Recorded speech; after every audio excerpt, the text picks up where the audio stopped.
You're live. Well, welcome everyone to the regular May meeting of the Jessamine County Board of Education. We are continuing with our virtual meeting in light of the current coronavirus pandemic. Mr. Moore, would you like to call roll, please? Yes, sir. Chairman Stephen Scribner. Here. Vice Chair Denise Adams. Here. Amy Day. Here. Deborah Hood. Here. Bobby Welsh. Here. We have 5 present. We have a quorum. All right. Matt, how do we want to do the Pledge of Allegiance this evening? I think we're going to do it together. All right. Let's go.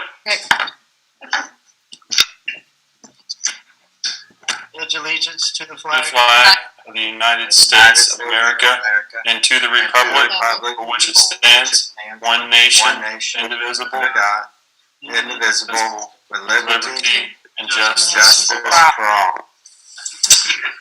We're gonna have to work on that. We gotta get our synchronized Pledge of Allegiance down a little better. Our Jessamine County Schools mission statement: Jessamine County Schools exist to motivate and challenge every child every day to be a caring, responsible citizen and a high-level thinker, performer, communicator, and learner for life. We've got the agenda in front of us this evening.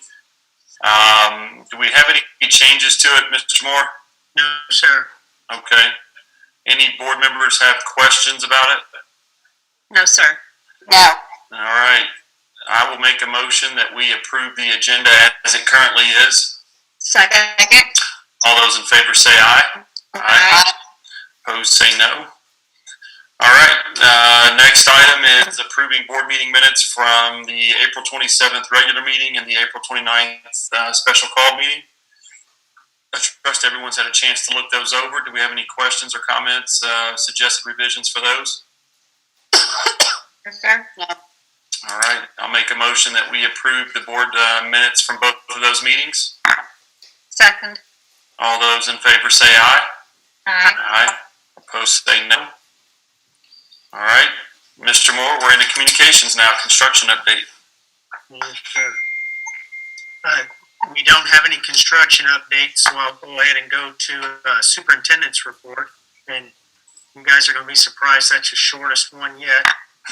But all I'm going to do really during my report is I do want to highlight again our food service workers. We now are over 100,000 meals served in Jessamine County during this time. So again, so proud of that group. Also, just have to give a shout out to our teachers. They are successfully closing out our non-traditional instructional days, and I'm sure each of you have heard some of the positive work that's happening. So proud of that group.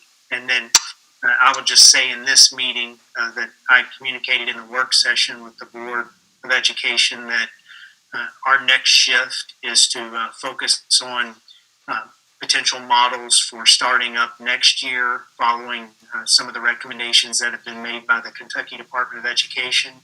And we have a committee that's been formed to start working on that. There are 14 of us that are participating in that committee. And as soon as we have this mapped out, some models, we'll be presenting those to the Board of Education, or to the Jessamine County Board of Education, and we'll hopefully have a range of models to start the year so that we can be as responsive to the COVID-19 situation as we know it at that point. And that's all I have. All right. Any board members with communications? Nope. Nope. All right. We're going to take a brief recess here, or Howard, do I need to make a motion to go into recess? Yes. Yeah. Okay. We do need to recess to have a special meeting of the Jessamine County School District Finance Corporation. I'll make a motion that we go into recess. Second. All those in favor say aye. Aye. Opposed say no. All right, it's 6:34. We'll take that recess. And I will call into order a meeting of the Jessamine County School District Finance Corporation. Mr. Moore, do you want to call roll? Yes, sir. Board Chair Stephen Scribner, Here? Vice Chair Denise Adams, Here. Amy Day, Here. Deborah Hood, Here. Bobby Welsh. Here. We have 5 present. We have a quorum. All right, looks like all we've got tonight is to approve the meeting minutes from April 27th. So I guess first things first, I'll make a motion that we adopt the agenda as is. Second. Second. All those in favor say aye. Aye. Opposed say no. Okay, pretty straightforward. Meeting minutes from April the 27th. We have a motion to approve those minutes. Make a motion to approve those minutes? I'll second. All those in favor say aye. Aye. Opposed say no. All right, the minutes are approved. I'll make a motion. A footnote is that has been submitted to the chief state school officer for approval of the sale. Okay, And we're anticipating that back within a short time, Okay. hopefully. this is the parcel over on the east side of the county. That's correct. Yeah. Over off Union Mill Road, Red Oak. Got it. Yeah. Got it. All right, do we have a motion to adjourn the meeting of the Jessamine County Schools Finance Committee? Make a Finance Corporation. motion to adjourn. Second. All right, all those in favor say aye. Aye. Opposed say no. We are adjourned at 6:36.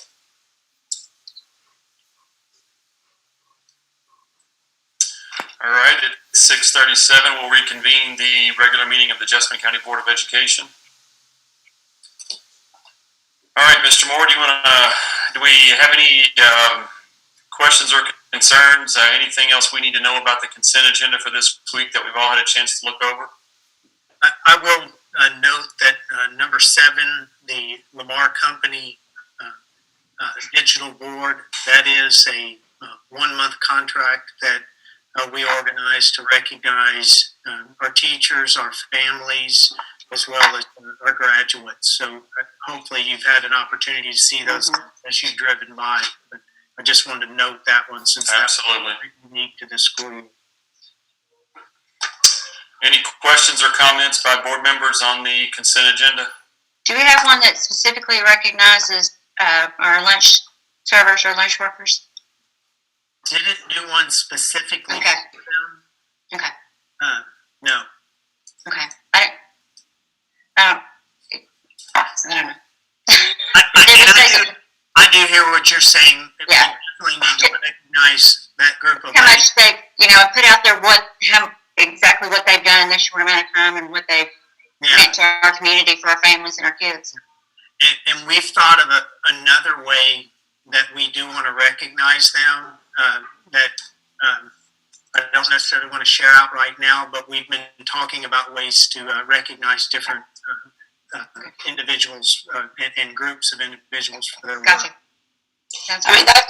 they've all worked so very hard to keep people eating and kids eating, and I don't know what would have happened to a lot of people if we hadn't had this service. So they are a very special group. Yeah. And in a week, they are going to shift to serving Tuesdays and Fridays. Is that correct, Michelle?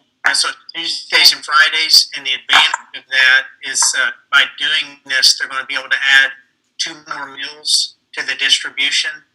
So they'll be able to serve breakfast and lunch over those 2 times for 6 days worth. So they'll get 12 meals over 2 days of delivery.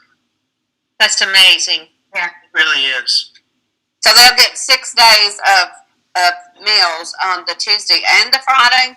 No, it'll be 3. Well, no, actually, you're right. They'll get 6. They'll get a breakfast and a lunch, and then on the next day they'll get a breakfast and lunch. This gives them the ability to reach 1 more day into the weekend.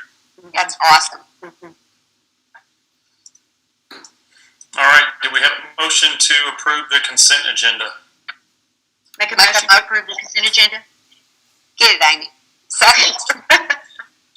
All right, all those in favor of approving the consent agenda say aye. Aye. Opposed say no. All All right, Mr. Moore, the action items, you want to tell us just a little bit about item number G1? Yes, this is adjusting the start and end times for our middle schools and the Providence School. The adjustments were made actually asking the Transportation Department to look for solutions to our challenges that we've had for multiple years now with a shortage of bus drivers, which has also resulted in us in having inconsistencies with our pickup and drop-off times, and then having groups of students at various schools that are arriving late for instruction. So we've tried to address this multiple other ways and have sat down with various groups to try to explore options, and we have looked at this model of changing the middle school start times and changing that to the times that are noted here, which is 9 a.m. to 4 p.m. and feel like by doing this, we will have reduced the number of routes by 6, and it will create more opportunity between the elementary times and the middle school times so that we can make sure that we get buses to their correct destinations. So those are the main benefits that we see in it. We've also seen some other opportunities or some fixes that will come from this. For instance, our zero block students should be able to make it to those classes on time, those that would be impacted by the transportation piece. So that's the impact for the middle school, and then the Providence School adjustment in times allow them, our students that are high schoolers, to participate in the complete career and technical education classes that are being offered, because the previous schedule wasn't in line with the high school. So it's going to make it much easier for them to get to participate in some of the traditional classes that we're offering throughout the county. So it's my recommendation that we change the start and end times for the middle schools to 9 a.m. as a start and 4 p.m. as an end, and the Providence School starting at 8:55 and ending their day at 3:35. Any board members have questions? Will that cut down on us purchasing buses later on down the road, possibly? Yes, it will have a definite financial implication too, because with the 6 buses, our routes reduced, that 6 less buses we have to purchase. So anticipate that that's going to be a one-time savings of over $600,000. Oh my goodness. And then it'll be a reoccurring savings with what we will be able to do with shortening those routes of about $200,000 annually. So it does definitely have some financial implications. And That's awesome. as you guys had requested of me, that savings and those opportunities will go into the classroom. Great. Can you address, Mr. Moore, in the morning time, parents of, I think particularly parents of 6th graders who drop off students at the middle school on their way to work? What time would children be able to get in? Do you know those details yet? Right now, Tracy Devney and Matt Albertson are going to give us a firm time on this that'll be communicated out, but they want to talk with their team, but they anticipate it's either going to be 8 or 8:15. Okay. So they know that's the range of time that they're working in, but they want to talk through the management of that. And that's when the school would be opened up for kids to be dropped off. Okay.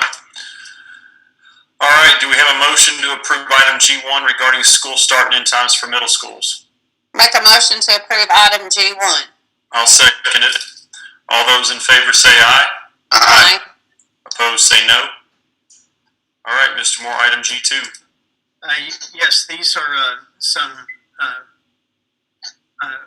an increase in a change order by $6,708, and this is to address some of the water services for West Jessamine High School. So it's a small increase, and it's my recommendation that we approve change order 1 to increase the direct purchase order sum with Ferguson Enterprises in the amount of $6,708.30.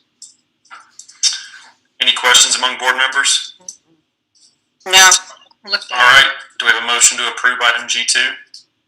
Make a motion, we approve item G2. Second. All right, all those in favor say aye. Aye. Opposed say no. All right, item G3. Yes, this is 5 different items in change order number 11, and it's for East Jessamine High School and West Jessamine High School, and it is a net savings for us of $5,695, and this is addressing a couple of things that we wanted to work on to include a sound system for East Jessamine High School.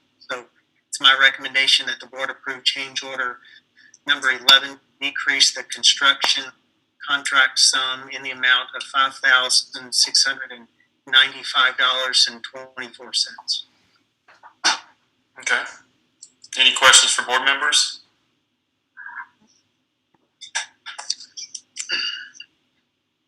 All right, I'll make a motion to approve item G3. Second. All those in favor say aye. Aye. Opposed say no. All right, number 4. Yes, this is the time of year we have to send a tentative work budget for fiscal year 2021.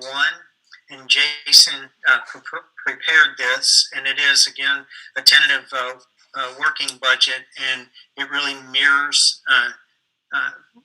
this previous year's practice, as well as some of the adjustments to staffing that we had discussed and you guys approved, which was that increase of staffing to help with the interventionists. Jason, do you want to add anything to that? That pretty much touches on any changes from last year, and I kept everything consistent with what we did this year. Obviously, we don't know what's going to happen with the state budget, but right now it mirrors kind of what we did this year in terms of revenue. Okay. Any questions from board members? Is there any chance that the SEEK allocation will be decreased? Is there a historical precedent for that? We've had small adjustments before, but right now what the state has communicated to us is the initial reductions they've been asked to do. It was $3,100,000 they have absorbed at the state level, so that's not impacting the schools. But again, I think these are unprecedented times, so if we do have a reduction in revenue across the state by $20,000 on a personal level, I don't see how they couldn't reach into some of the commitments that have been made. And I don't know if it's going to be SEEK allocation or flexible focus dollars or what there might be, but I anticipate something. Jason, do you want to chime in? Yeah, I had a conversation last week with Jay Ritter from the Department of Education, their district support for us, and I asked him that same question, and he said that obviously they could, but they try to hold the SEEK base harmless because he said a lot of districts could not afford for any kind of cuts to occur.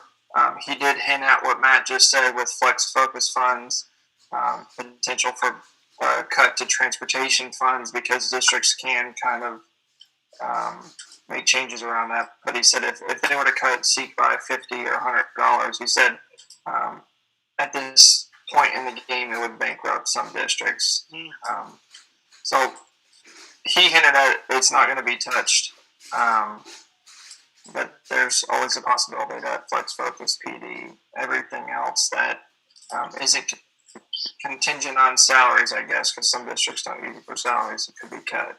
And Denise, the thing that we've talked about a lot as well is the possibility of a reduction in enrollment, and obviously that's how we generate that SEEK allocation. So we're not just concerned for next year, but really concerned for some of the years to come. Yeah. Anything else?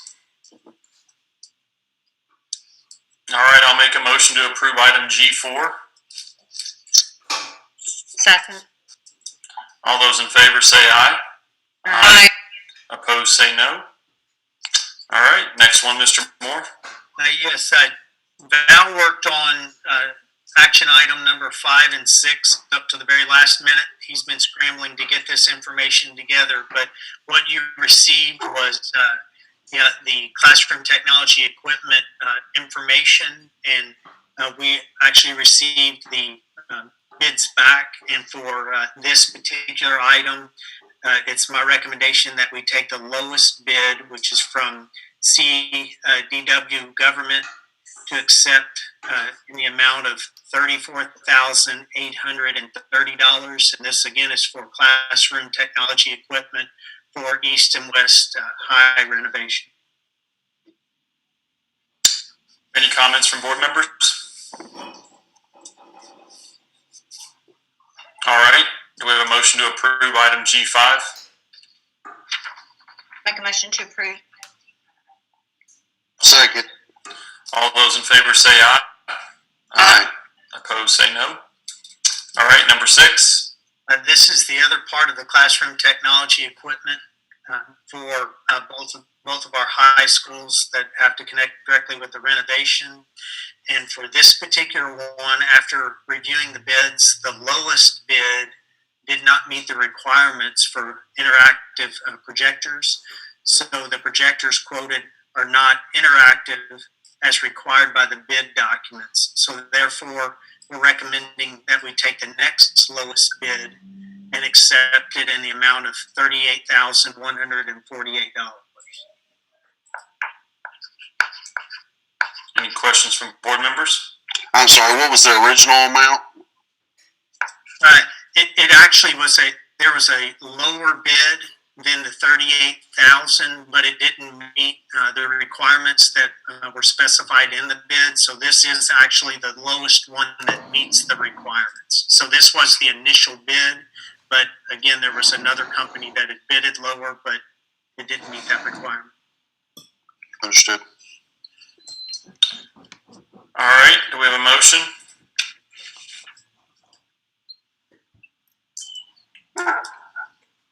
All right, I'll make a motion to approve item G6. Bobby was. Sorry, my mic wasn't working. All right. Did we get a second? Second. Second. All right, all those in favor of approving item G6 say aye. Aye. Opposed say no. Aye. All right, Mr. Moore, number 7. Yes, this is approving our certified evaluation plan for the next school year. The Kentucky Department of Education made revisions to the expectations for school districts. So this is getting it in line with the professional standards for educational leadership for principals and administrators. So it's my recommendation that we approve the 2021 Certified Personnel Evaluation Plan as created by Michelle Gadberry and her committee. All right. Any questions, board members? No. All right. Do we have a motion? Motion to approve G7. All second. Second. All right. All those in favor of approving item G7, say aye. Aye. Opposed, say no. Final one, Mr. Moore. Yes, sir. This is the revision to policy 09.33, which is our fundraising activities, and the only adjustment is allowing bingo. So this again is the second reading. It has no financial implications on our budget, but has the possibility of raising more revenue for the district. So it's my recommendation that we make the revisions to policy 09.33, and they be approved. Make a Motion motion. go ahead. Make a motion to approve G8, play bingo. Second. All right. All those in favor say aye. Aye. Opposed, say no. All right. And we are now going to, the next item on the agenda is to go into executive session to discuss the superintendent's evaluation under KRS 61.810.1F and KRS 156.557 4D. Do we have a motion? I'll make a motion to go into closed session for the superintendent evaluation. All right, I'll second that. All those in favor say aye. Aye. Opposed, say no.